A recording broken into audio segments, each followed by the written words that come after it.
Today on Your Undivided Attention, we're stepping into the Metaverse. At the moment, the Metaverse is a series of disconnected virtual reality spaces where people hang out with friends, play games, try extreme sports, or pretend to be unicorns. Mark Zuckerberg believes that in the future, 1 billion people will spend their money and time in the Metaverse every day, and he's bet the future of his company on it. To prepare for today's conversation, our executive producer, Stephanie Lepp, and I spent time inside a virtual reality experience designed by our two guests, Dr. Courtney Cogburn and Professor Jeremy Bailenson. You want to make sure that you're looking through the center of these lenses here. Okay. So if it's blurry, just adjust it vertically on your face, and that should help clear things up. Okay.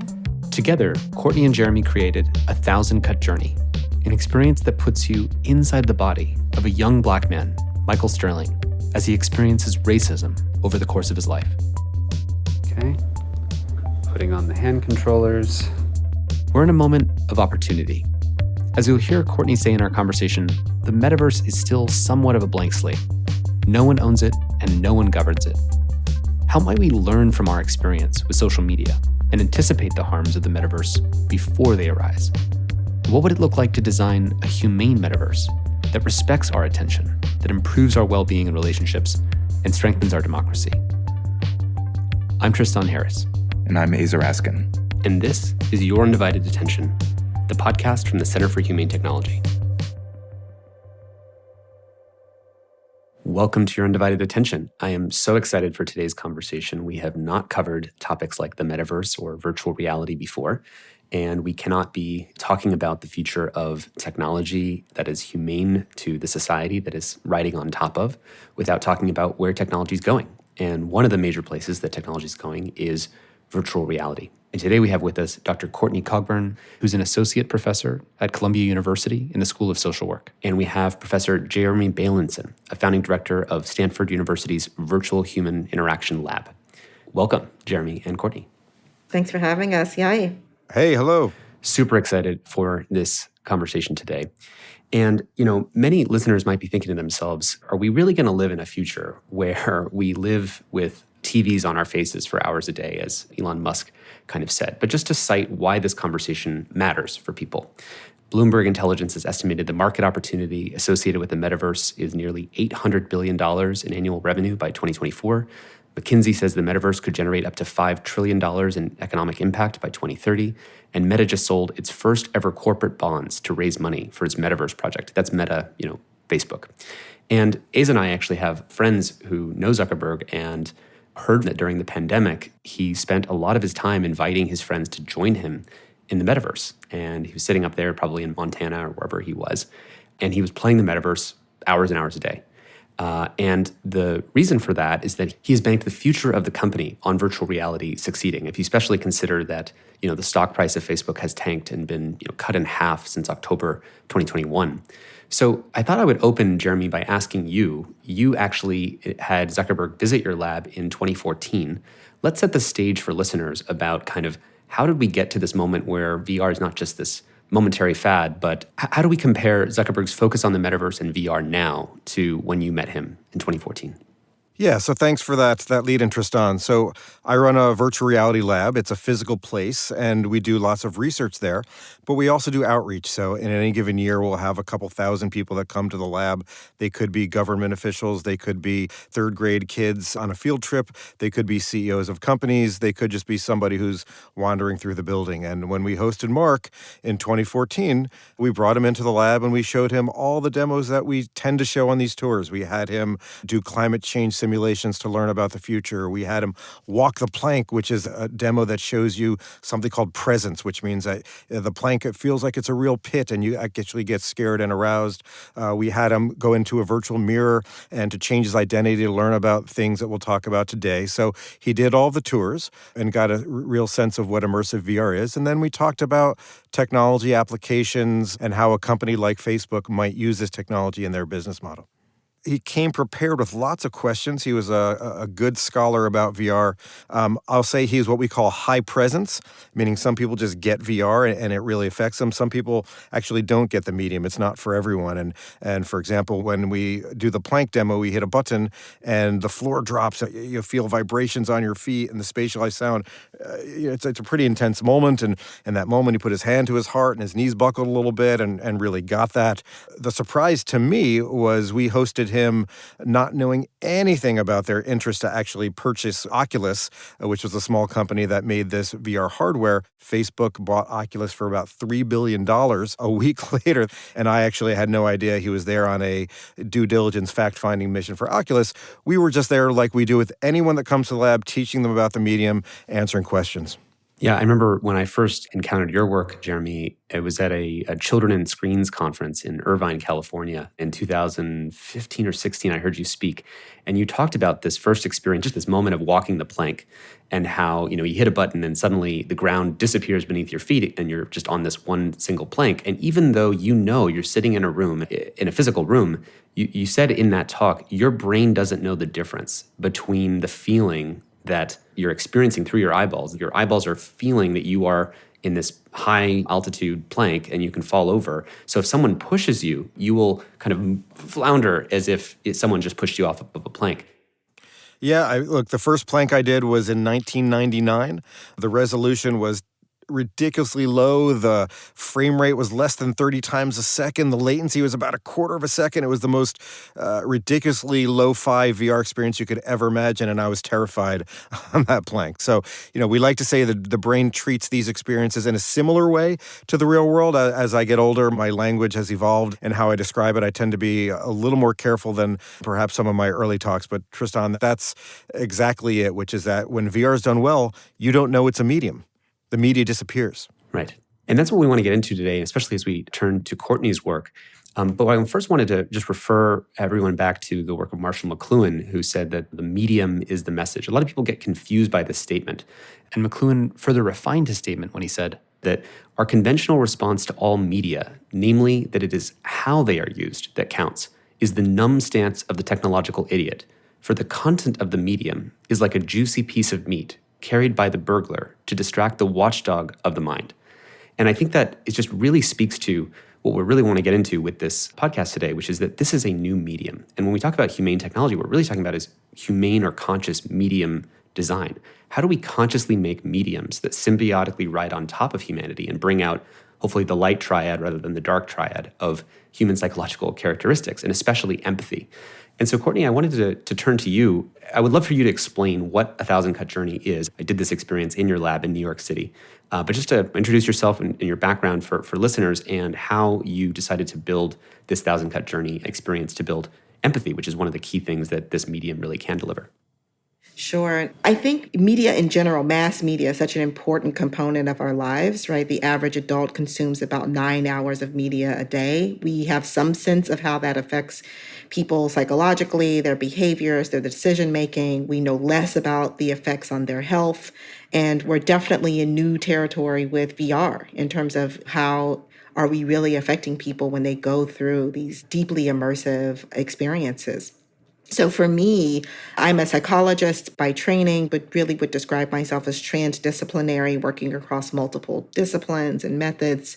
I am interested in questions of racial equity in society. I study how racism affects health, and I found myself at this point where the science and the data didn't seem to be convincing people well enough that racism is a reality and we need to do something about it. And I was spending a lot of time convincing people to care. I think we're in a different socio-political moment now, post George Floyd, but certainly over the course of my career, that was not the case. So I wanted to use VR to build on this adage of being able to walk in someone else's shoes and really think about ways for people to experience firsthand what this feels like in your body. Do you understand what I'm talking about or what someone is talking about when they say they've been treated badly on the basis of race? And I think more importantly for me, how do you understand systems of inequity? How is it built into housing? How is it built into policing? How are racial inequities built into the healthcare system and our financial systems, et cetera? And as I learned from Jeremy, it's really difficult to do that in VR. So we opted to put you in the shoes of an individual to take this first person perspective taking approach, but allow that user to be in that life at multiple points in time in multiple contexts. So we're able to capture structure and patterns through an individual perspective, but still convey that it's not just the one time someone calls you a name. It starts very early in life. It goes across the life course. It's not just the classroom. It's not just policing. It's all of these ways in which it can show up. So I did your experience, A Thousand Cut Journey. The key moment for me, just in the introduction, which is you're in this kind of dark room with a wooden floor, and you turn over to the side, and there's a mirror. And when you walk up to the mirror, you see that you are a Black man. Look at your reflection in the mirror. Take one step closer and examine your new body. Wave to yourself. You've now become Michael Sterling. Your friends call you Mike. And I'm still surprised by how visceral and impactful that was. And I know that you call that the body transfer, or like when we talk about empathy, we can often just conjure ideas of, empathy, but the body transfer of actually seeing your own body in a different way is a profound experience. Then you are, bounced from that experience into, you're basically in kindergarten or first grade. Is that right, Courtney? Yeah, first grade. Yeah.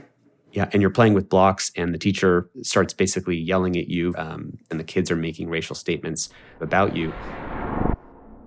Well, I'm making a robot, and it can spit fireballs, and you have to admit, that's pretty cool. You should make a fireball, Mike. Mike is a black fireball. Ah, run from the scary black fireball. Yours would be the scariest because yours is black, and black is always the scariest. Mike, look at me. The teacher's telling me to look at her, and she's saying I threw something. You're being dangerous and you're going to hurt someone. You want to talk a little bit about how you designed this experience together and some of the things people may not know about what it's like to create something like this and what your motives were? Yeah, that was the beauty of this collaboration with Jeremy and his team, right? You have me and my team at the School of Social Work, deeply embedded in the work of racism and racial inequities, et cetera. And you have Jeremy and his team engaged in social behavioral applications of VR for over 20 years, coming together, right, and bringing our expertise. And it was truly transdisciplinary in nature. And I'm going to stop to describe this because I think it's important to the bigger point you're asking about how do we not end up in a place where we're replicating inequity, and how do we build and imagine new ways of being together that might relate to this bigger question about the metaverse. It's a process question. Who's at the table and how are they working together? Who has power, right? So Jeremy's work in VR is not more important than the social work knowledge at the table. Both of those things have to coexist and work together. So we're learning a lot about body transfer and presence and what works in VR based on previous work, being able to see yourself in a mirror, using the body, not just standing around and looking, that you have to use the body in particular ways. And so then we started to imagine what are some meaningful ways to use your hands and body in this experience that align with the narrative, but that also match up with the research in VR around presence and body transfer. It wasn't that we came up with an idea and handed it over to a VR team that went to design and create a piece for us, right? At every step along the way, we're going back and forth and iterating to try and decide what's meaningful. So the use of the body, looking at brown hands, seeing yourself in a mirror, came from the research that Jeremy has done and understood, and then grabbing and playing with blocks and the ways in which kids are looking at you and interacting with you, right, comes from our team. Or why would you need to get down on your knees and put your hands up, right, which is one part of the experience, which was quite tricky technically to achieve. And I think, Jeremy, if I'm remembering correctly, there was pushback from the tech side to say, to change the height level, the eye level in VR is really hard. Let's not do that. And we pushed back and said, if there's a police scene, you need to get down on your knees and put your hands up. And so we figured out this tech solution. So it was a lot of iteration and back and forth that was an important process for developing the content. That reminds me of actually the way Sesame Street was developed, where in order to understand how do you make television that is effective at teaching, they had to bring a lot of different expertise into the room. So developmental psychology, people who are good at making like sticky content, like advertisers and marketers, teachers, you have the puppeteers, you have an entire group of people that are seeing like the whole individual of what is a child and how do they learn in a wider context. Because this is the thing that was striking me as you're speaking, there's this really nice line between what is it to be ergonomic, to fit and understand the human body, the human mind, and externalities. Because the degree to which you don't understand the human experience, the human mind, how we bend and fold, is the degree to which you're probably going to create breaking harm. And so the more totalizing the medium, as is VR, the more harm that you can do, and the more you're going to have to bring in like a diversity of experiences and knowledge to be able to fit well that whole human being. To link this for listeners back to the work of social media and the social dilemma that many people have seen, Instagram is impacting the development of teenagers, but it's not designed with the child developmental psychologists and the teenager development psychologists at the table saying, what does healthy teenager development look like? How do we design around those considerations from the beginning and have that design expertise together? And I think, Asa, your example of Sesame Street is the similar thing. It's like that was one of the rare instances where up until that moment, and McLuhan and Neil Postman would criticize television, you would think that the race for where television goes is just towards junk TV. And it did go towards junk TV. But Sesame Street's like, hey, wait a second, what if we did this in a conscious way, as best we can? And we actually brought the child developmental psychologist to the table to get something that was specifically purpose-built for the values that we know we want to include there. And so with the two of you working together and actually exemplifying what that process looks like, I think about more broadly, does Facebook, when they're designing comment thread interfaces, do they have scholars in democratic theory and people who understand what does it mean to create a pluralist society in which healthy turn-taking conversation and deliberation is happening? They didn't start with that as the design premise. They didn't start with that with the expertise at the table.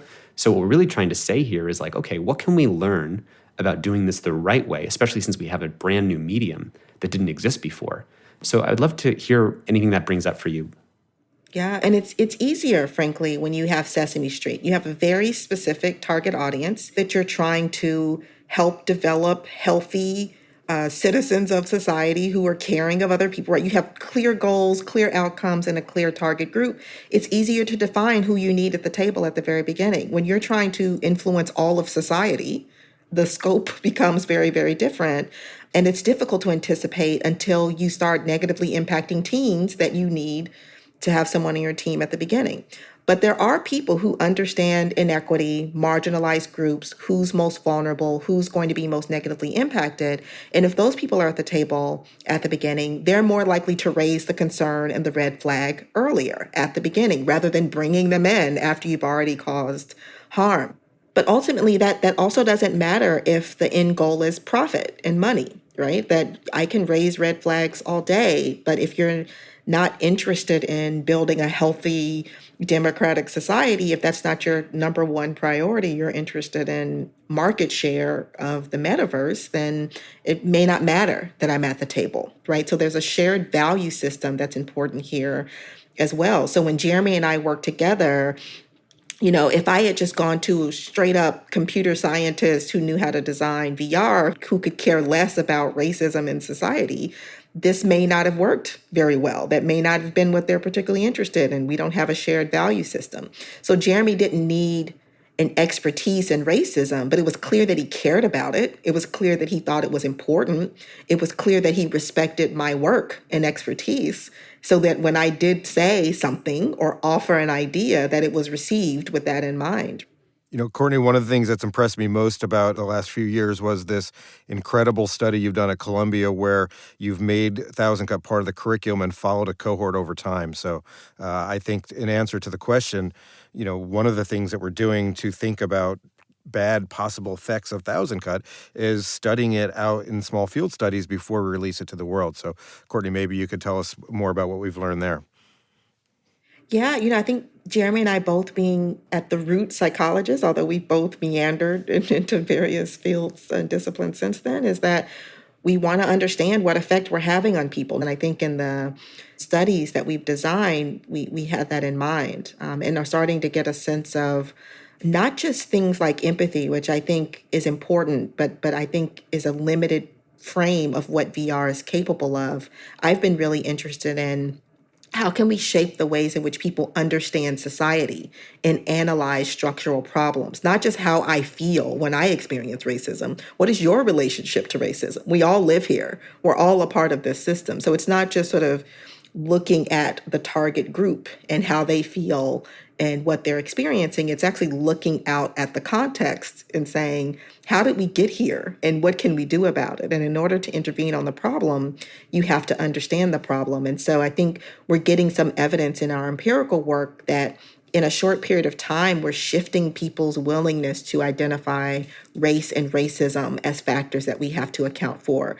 We're shifting understanding that it's not just a matter of individual choice and behavior that's leading to these outcomes. It's policies and legislation and other types of structures and systems that are creating barriers and inequity. And that framing and understanding is really important to what do we do next. And it's not just about feeling badly and do you think I feel badly when I'm having this experience? Like, of course I am. It's racism. It sucks for everyone. It doesn't feel good. But I think we're finding some evidence that VR can be quite powerful even beyond. I think I'm hearing you say that it's not just I get to teleport into one other person's shoes and then I get the knowledge of what it feels like to be them. But in so doing, I'm starting to see systems from many different perspectives, and it's that multi-perspectival knowledge that lets me better understand the elephant that we're all feeling versus just the immediacy of like, oh, now I have an empathy bond with one other perspective. Yeah, even the focus on empathy in the context of racism, let's say, places the focus of racism on the person experiencing racism. What I'm trying to do is have us focus on where is the racism coming from? And it's not me, right? So you understanding me is not understanding racism. There's even questions about whether you could ever really understand or empathize, right, with my experience. But what you can understand is society. And if we're going to shift anything, that's definitely a piece we have to shift to. Yeah, totally. For me, experiencing A Thousand Cut Journey, there's a point at which I think it's like 15 years old, you're going to go to a basketball game and your mother is there on the couch and she tells you, be careful because you look like there's this guy on TV who the police say that they're going after. You're wearing a tank top, blue tank top, looks like the guy on TV. I'm worried about you. You say, yeah, mom, you go outside. And then suddenly a cop car pulls up to you and it comes up fast. Like I literally jolted back from seeing this cop car kind of physically come to me. Get down on your knees and put your hands up. It just came up and it told me to, on a siren and a speaker, to put my hand on my knees. I put my hands up. Keep your fucking head down. Don't make me warn you again. As much as I as a white male know about these different experiences, theoretically, I have never had to put my hands above my head. I have never had to get on my knees. That's just never an experience I've had. And when I said that to you, Courtney, you said, I don't know a Black friend who's not had that experience.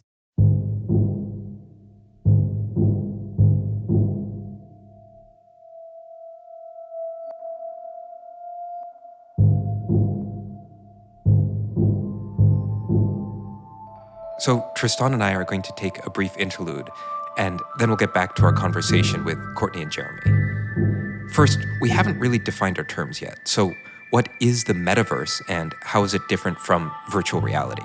Virtual reality is a place that you go. You put on a headset, you put your hands in some gloves, and you're interacting in a virtual world. You have a virtual experience, and then you leave. The metaverse, it's sort of the same thing, except you are now living some part of your life inside of it. So you're buying things, you're keeping your identity there, you have more invested. It's a place you return to for social interaction. Yeah, and it's more like an iteration of the internet. So in the same way the internet is this connected set of websites I can go to, different worlds. I can go to the Reddit world and go to the Facebook world. The metaverse would be this connected set of virtual worlds. And I'll be able to keep my identity there, pay for things there, and it becomes kind of a new immersive internet. Right. The metaverse is a digital habitat that we collectively live within. with that established, let's talk about the transformative potential of the metaverse relative to other technologies, as well as some of the risks that Tristan and I want to identify that we haven't really heard talked about as much. So the reason why an interview like this on virtual reality is so important is we're talking not just about these light persuasive nudges to what we do with our fingers and our behavior and notifications. We're actually talking about transformative technologies. The metaverse and virtual reality will be mass transforming people as they spend time in it, because it transforms so many different more dimensions of the human experience than a flat screen does. So something I want to highlight here, and something I did not understand earlier in my career, is every time you invent a technology, you also invent a responsibility, because it's a new power, and that new power is going to do something. And the more persuasive your technology, the greater responsibility is to understand how it's going to be used and what perverse incentives are going to guide its impacts on society. So you invented infinite scroll, which is kind of a new power. How did that one turn out? Not super well, right? It's a crazy thing to realize that this thing that I invented in my early 20s is in the pockets of 4.6 billion people.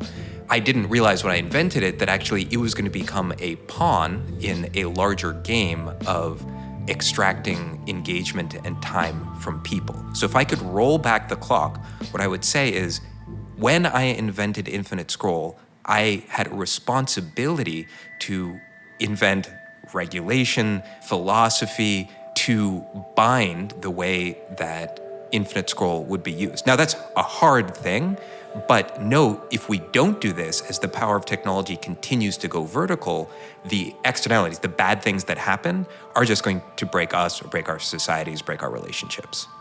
You know, what you're referencing reminds me of a quote by Langdon Winner, which is that the biggest window to change a technology is in the emergence of that new technology. And the quote is, "By far the greatest latitude of choice exists the very first time a particular instrument, system, or technique is introduced." And just to tell a little bit of a story, when I was at Google working on the issues of social media, the attention economy, the race to the bottom of the brainstem, I was saying, okay, well, the reason I should stay at Google and not go somewhere else is that Google's sitting on top of Android, a mobile phone platform used by half the world, billions of phones and devices. And if we can change how notifications work or how the Android Play Store works and the kind of way that apps are paid, we can change the dynamics of the attention economy. But the problem that I ran into is at that point, this is probably around 2012, 13, 14, Android was probably close to almost a decade old by that time. And so one of the hardest things is after an operating system is 10 years old, it's very hard to change the core assumptions, the core design, the core ways in which that would work. And I really want listeners to look into the magic 8 ball of how VR is going to go. We know that all the social media platforms are competing for their content to go viral fastest. And so we should expect that virtual reality and the metaverse is going to go the same way. And then there's one other point I think we should cover in this interlude, and that is empathy and the weaponization of empathy. That we think is this... Well, empathy is always a good thing, isn't it, Neza? Well, empathy is both a beautiful thing and also the biggest backdoor into the human mind. Right? If I can convince you to empathize with me, then I can get you to sort of come over to my side. So that can, of course, be used for connection, but it can also be used for manipulation.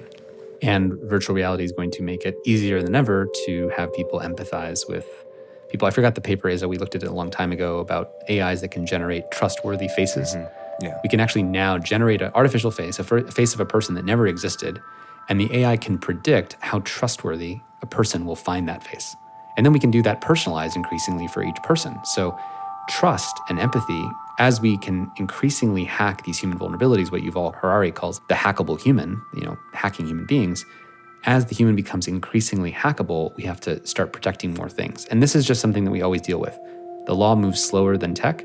We don't need a right to be forgotten until tech remembers everything. But when tech remembers everything, we start to need a new right to be forgotten.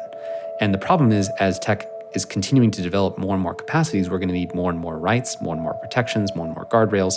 And that's really, in summary, kind of a meta description of what's gone wrong with social media up until this point, and what's likely to go wrong with virtual reality and with crypto and a bunch of other things if we don't radically move our attention to what new forms of responsibilities go with these new technologies.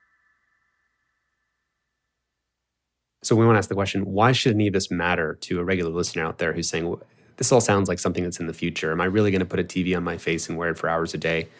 Can you both just sort of maybe leave us with why should our listeners care about this and how is this going to relate to their daily lives?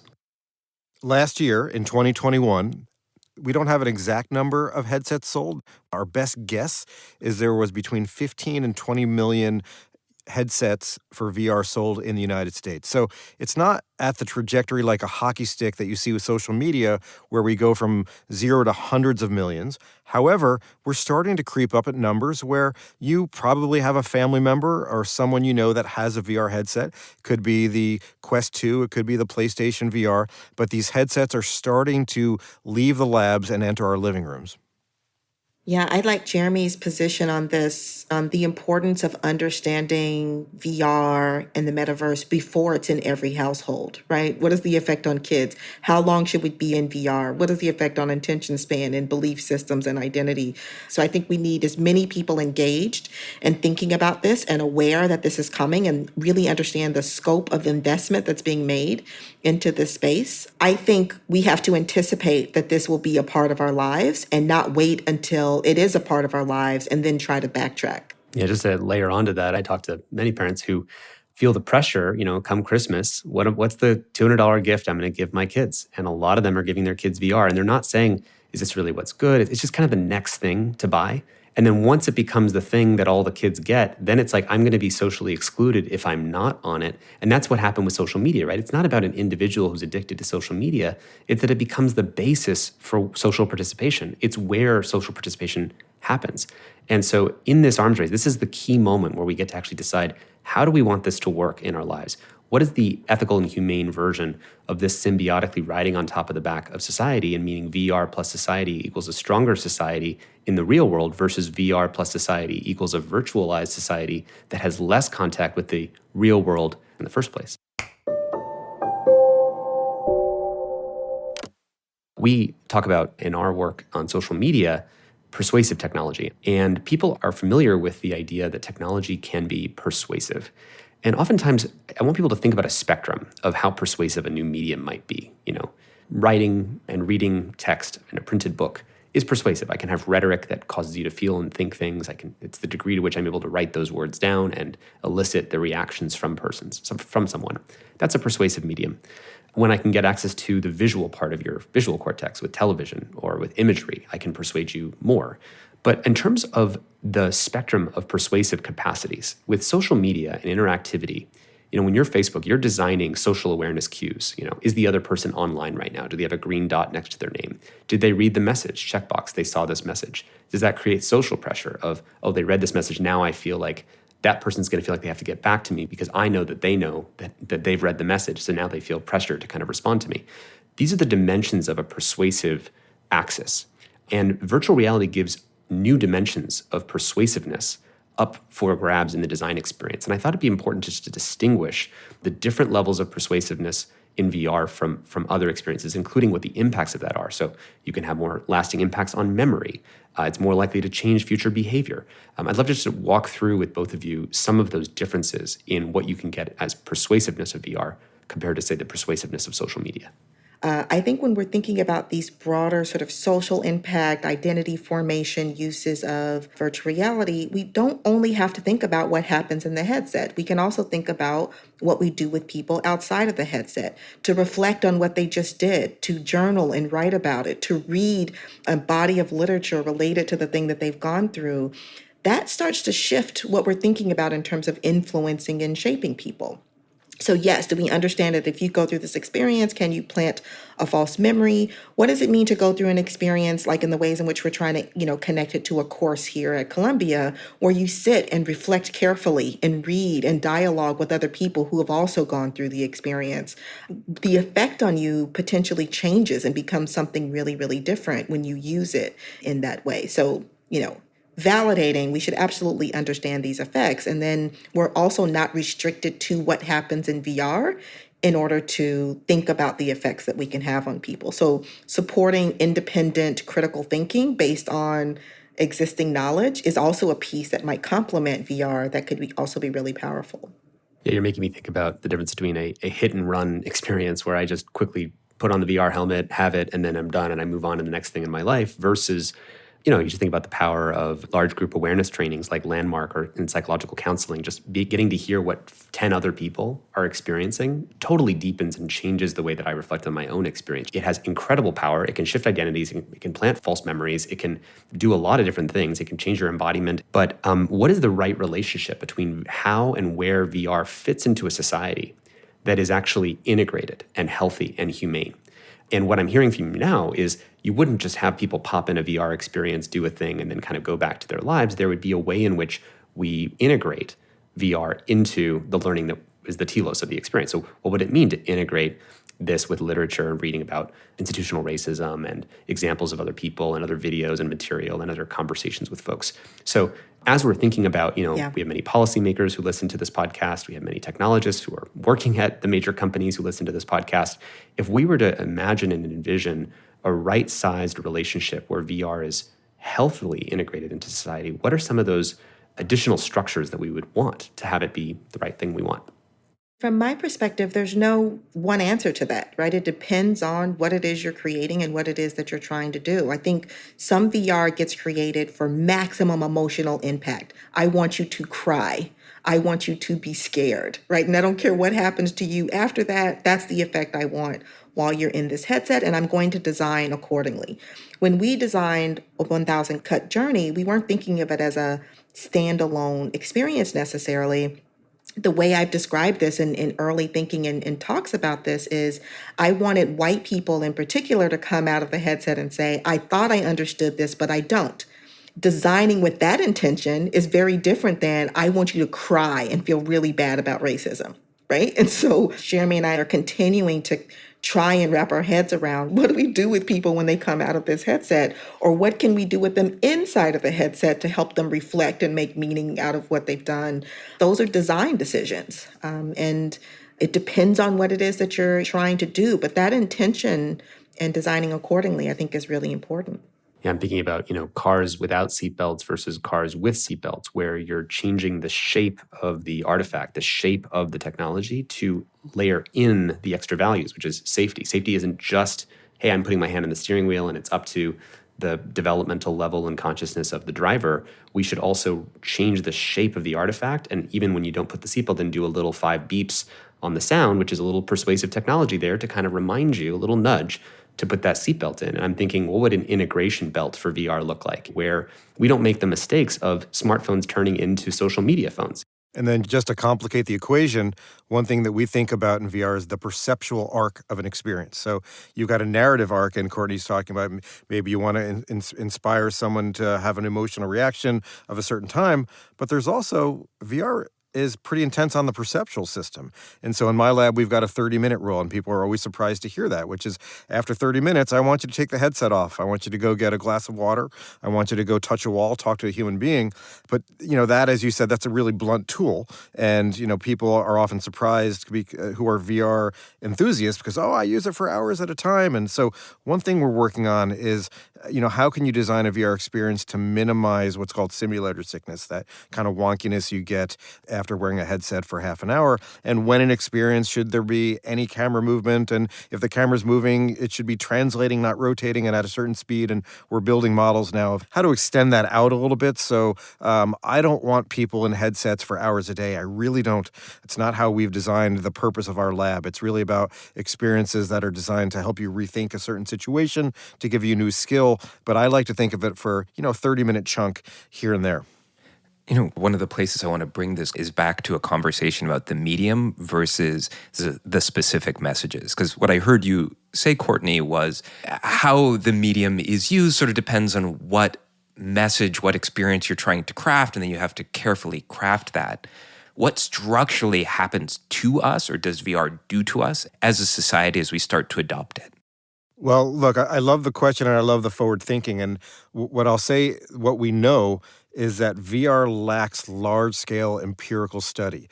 So what I'm so impressed about Courtney's study at Columbia is that it's a fairly large sample that is being, studied over time. And what the field of VR lacks in general is studies that have thousands and thousands of people. And so, your questions are exactly the right ones. And listeners should be thinking about, well, how do we start to think about that? Unfortunately, the field of immersive VR is riddled with work like my own. I'm criticizing myself, which is looking at, a few dozen people, a single time, maybe two times. And what we need is to start looking at this over time. I think one of the ways you can start to answer your question is just to poke around Steam, which is a place where you download VR experiences, and seeing what's popular. And just to give a sense of how wrong we are all the time at predicting what's going to be good in VR, one of the most popular things for people to do is to stand in VR, to have a lightsaber in each hand, have techno music blasting, and smash boxes that come at them while they're doing it. And it's just really hard to predict what's going to be sticky in this medium. The things that will win, in my opinion, are things that are based on body movements, going back to that concept of any screen is fine to give you a nice image. VR allows you to move your body and have the scene respond accordingly. So as you project out to the things you're worried about, the things you're excited about, think less about what it looks like and think more about, well, how do I use my body to interact with this content? I think there's a piece of your question as well that's existential, right? Sort of how do we want to exist and be? And I'll go back to the point that it depends on how we design it, right? It depends on how we set it up. Do we set it up in a way that restricts freedom and control, and we tell people how they're supposed to represent themselves and how they're supposed to interact, and we create a bunch of rules and regulations, and this space is for you and this space is for them, and we control the space? Or do we create a space that's more open and we see what people make and create, and people might build their own societies and decide their own rules and ways of interacting and their own notions of democracy represented in a digital space? And I think depending on how we approach this, we'll end up with different shifts in how this changes both how we interact in the digital space, but also in the physical world. And I think it's part of what's so intriguing to me about the metaverse, at least in principle and in the abstract, is that to some degree it is a blank slate. We could decide that we want to experiment with different ways of structuring society. We want to see what people come up with and how they would organize an election or how they would organize a democracy. And you have this version and that version, and we're trying all of them out, for instance, as opposed to the path that we're currently on, which is a replication of who we are right now. Right. We're going to create the same kinds of systems, the same ways of representing ourselves, the same ways of having an account and a profile. And, those are all design choices. So I think it really depends. A few things come to mind when you're talking, both of you. One is that we often come back to this quote from Daniel Schmachtenberger, which is that you can't have the power of gods without the love, prudence, and wisdom of gods. And we are in the era of new godlike technologies that have more impact than we will be aware of upon deploying it in society. So we're affecting the Amazon rainforest faster than we're understanding how we're affecting the Amazon with all the changes we're making to deforestation, climate change, pollution, dead zones in the ocean, et cetera. We're affecting social relationship and children's development faster than we're understanding, right? So we'll ship Instagram to 1 billion people and hundreds of millions of kids faster than we'll understand what it's doing to those kids. We'll shape attention spans faster than we'll understand how we're shaping attention spans. With VR, Jeremy, I remember from the talk that you gave back at this Children and Screens conference ages ago, and this is an example I know well from the persuasive technology literature. If you get someone to imagine their future self, it actually changes some of their decision making. And specifically, Bank of America, I think, did this thing where they say, take a photo of your face, then we'll age it. So now you get to see a photo of your face when you're 80. And then that by itself gets people to think more about their retirement, their savings, et cetera. You can imagine a world where baked into the way VR works is my long-term self. Everyone has an 80-year-old avatar. And as you've written about, Jeremy, that in the military, we use VR for simulations and for combat training and for flight simulators because it works. And when we're thinking about what would the conscious integration of VR look like into 21st century democratic societies, if empathy is key to creating tolerant, pluralist, democratic societies, I can easily see a world where the kinds of things that you created with Thousand Cut Journey are integrated. I could see a world where, the US Congress has a VR room. So you can't actually vote on a decision that's going to affect all these different stakeholders without every member of Congress going into a VR room and experiencing what it would be like from that stakeholder's perspective in a first-person experience. That's an inspiring vision to me of technology plus democracy equals stronger democracy. Now, not to be techno-utopian, by the way. Of all people, we're very critical of how technology can go wrong and the externalities.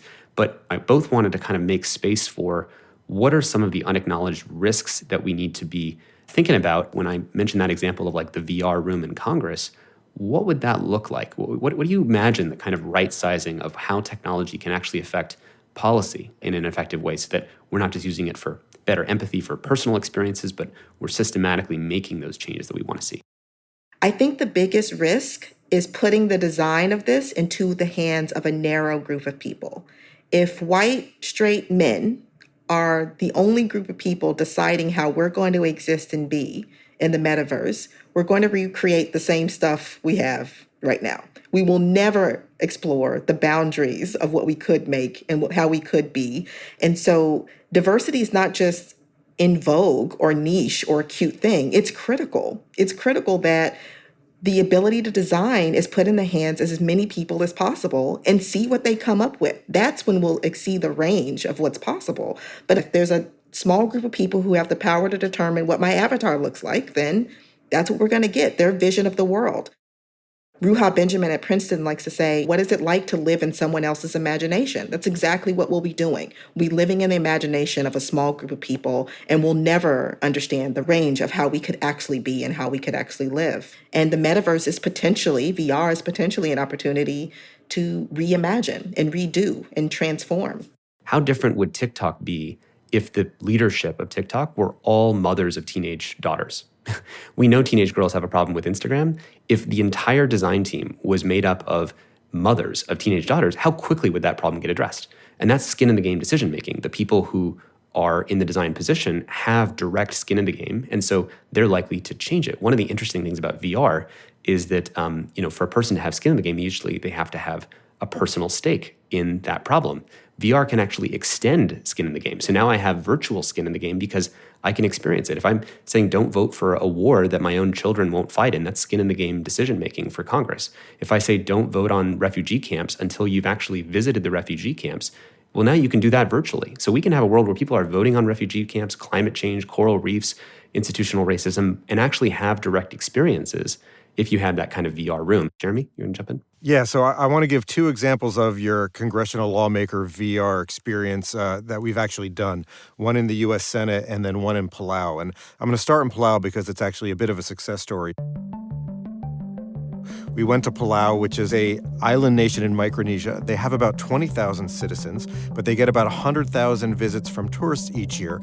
And their economy is largely based on those tourists going to see their incredible coral reefs and to go scuba diving, snorkeling, other type of nature. Now, for Palau's economy to succeed, they need these reefs to stay healthy because that's why the tourists come. So we went to Palau for 2 weeks, a couple of students at Stanford, myself, a climate change scientist named Rob, and we spent 2 weeks diving, snorkeling, and using underwater 360 footage to capture parts of the scene.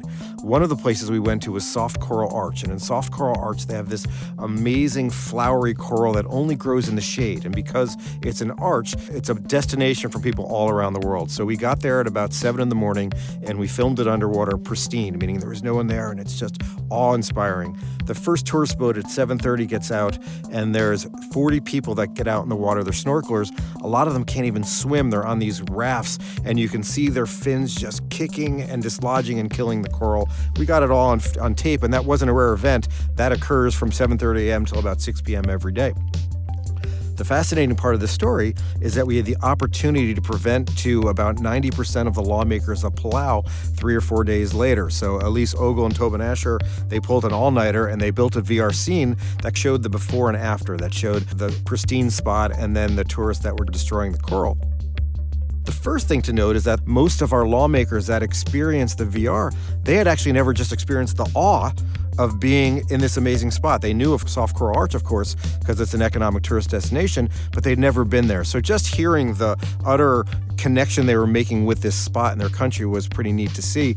And then when they saw the tourists come in and destroying that, I mean, the spontaneous utterances and ideas about how they can put this in schools as education, make this be in dive shots for people to see. And what occurred a few weeks later was a change in regulation on how they informed tourists tourist about diving and a couple different changes that were, we can't claim it's 100% because of the VR, but we know that VR was part of the experience, and showing that this does lead to a policy change later on.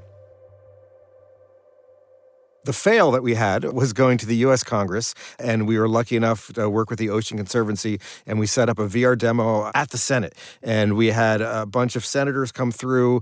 More important, we had a bunch of their staffers come through. As you know, they're the ones that are doing all the work, and we had a lot of folks come through and experience the VR. Unfortunately, we had a few climate change deniers who were scheduled to come on tour, in particular Senator Cogburn, who had attacked me publicly previously about my work in VR and climate change.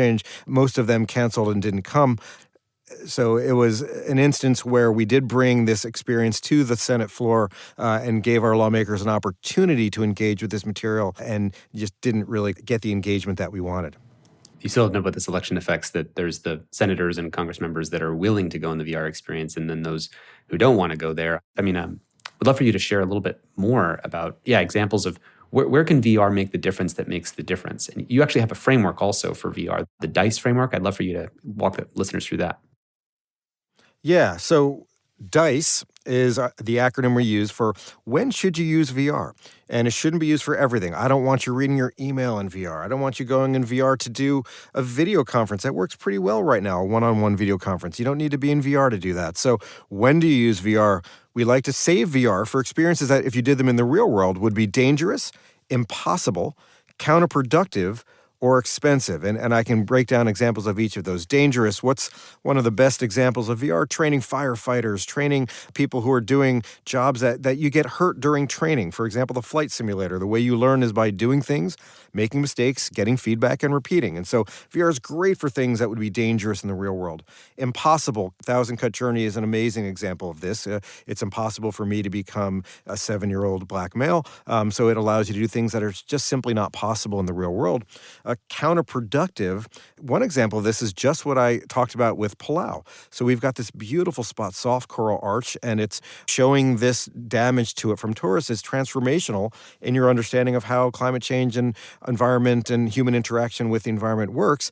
If we were all to fly there to experience this, think about the fossil fuel that we'd use. And then expensive is kind of a broad category, but these are things, if I'm going to, have you be in a room of 50 people to practice your public speaking because you've got social anxiety, it's pretty expensive to hire 50 actors. And so it's a nice use case. So we like to think of the DICE framework as, when you start thinking about when should I use VR and not just a 2D movie, an example there. But Tristan, to go back to part of your question, which was in the specific example of Palau, why VR? The real reason is because of this sense of awe, AWE, which is one of the main emotion VR can induce, which is when you're in this gorgeous reef and you're looking around and you just feel this incredible sense of awe. And that's really what drives the second part, which is then you see these people come in and they're destroying it. It's the kind of awe that you just can't get from a 2D screen. And to close this, I get asked a ridiculous question often. Jeremy, does VR cause empathy? And I say, you would never ask that question about a podcast or about a video. It's a medium. It depends what you do with it. And VR is the same way. And it's such an obvious, quote unquote, revelation. But so many of us are still just treating the medium as independent of a message that it's really about what you do in there.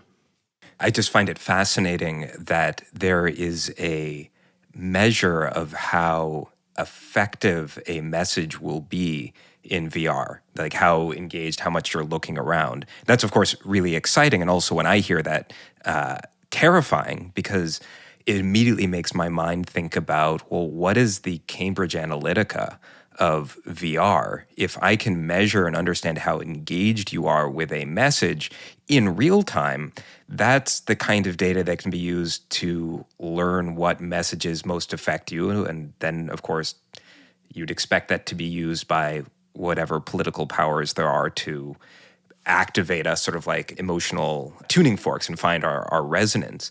And where that leads me is the question, as this technology is both incredibly persuasive and you can get incredibly granular data on that which affects you most and will affect your future behavior, what, if anything, do you think should be illegal or should be out of bounds for this medium? So let's talk about body movement data. If I'm posting to social media, I have some control over what I say and which image I choose. When you're talking about nonverbal tracking data, so current commercial systems track your body movements at 90 frames a second, typically about 18 separate movements. So the tracking data are pretty insightful in terms of what it can tell about you. So we've run studies that predict if I'm giving you a VR lecture and I'm tracking your body movements, I can predict with machine learning fairly accurately how well you're going to do on a test. I can predict aspects of your identity. So Mark Miller, as a brilliant PhD student, he's recently published a paper that looks at how likely you can identify someone after you've taken their name off the data file simply from how they're moving their body in VR. And he shows it takes about 20 seconds of tracking data to identify you with about 90% accuracy when chance was far less than 1%. In other words, you can take someone's name off a VR data file, but people can still figure out who you are.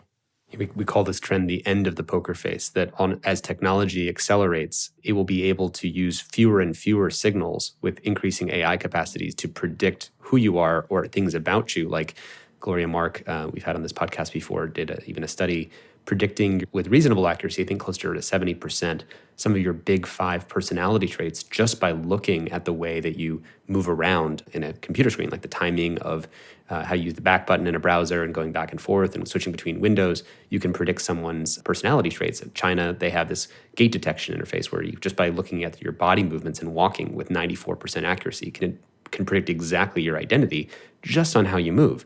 And obviously, we're going to require, instead of 20 seconds of body movement today, that number will go down to fewer and fewer seconds, tomorrow. I actually remember being at Google and Sergey Brin said, so it turns out there's no law in California that says that driverless cars are illegal because no one ever thought there would ever be such thing as a driverless car. And every new technology opens up a new can of worms that has to then get dealt with. The can of worms, the worms are the externalities. When I think about VR, I think about an entire universe of externalities, that the kind of assumptions that we make about what is illegal or not illegal, instead of having a few of those that you have to deal with, which is what we have to deal with: social media, addiction, mental health, kids, polarization, democracy. With VR, it's like we just open up the entire dimensionality of what a reality is. And now anything is possible. So when I think about institutionally, maybe the state has incentives to say anybody who can actually name risk areas or externalities of a new medium or technology actually can earn bounties for actually discovering what those harms might be. How do we actually incentivize the closing of the universe of worms so we can identify at least up front? Because one of the problems is, how do you move at the pace of irreversible externalities? And I'm curious any of your reactions to that. I think I agree, but I also think that we have to consider the alternative that we won't be able to regulate it, period, right? So we also have to consider the question, what if we can't regulate it? What do we do then? Right? What if we can't keep pace? What do we do then? Maybe we need to even reimagine, legal structures and how they function, right? The whole notion that a body can regulate something that's happening over here. That works when you're dealing with a state or a country. But if you're dealing with the metaverse, there's no way that model in my mind can function. So what if we start with the question that we can't? And if we can't, then what? And that might open up other possibilities for what we do. To me, it's such a significant potential shift in how we function as a society that this is not one that you get to opt out of and just ignore. You can make decisions about whether you're going to participate or not, but to just disregard it as a significant discourse and potential transformative shift in technology in our lives, I think everyone has to be thinking about this. Jeremy and Courtney, thank you so much for being on Your Undivided Attention. I think it's so critical we had this conversation and get people thinking, both inside technology companies and those who are making policy. How do we get this right? And you've just given us a real gift today. Thank you so much for joining us. Thank you. Thanks for having us. This has been a great discussion.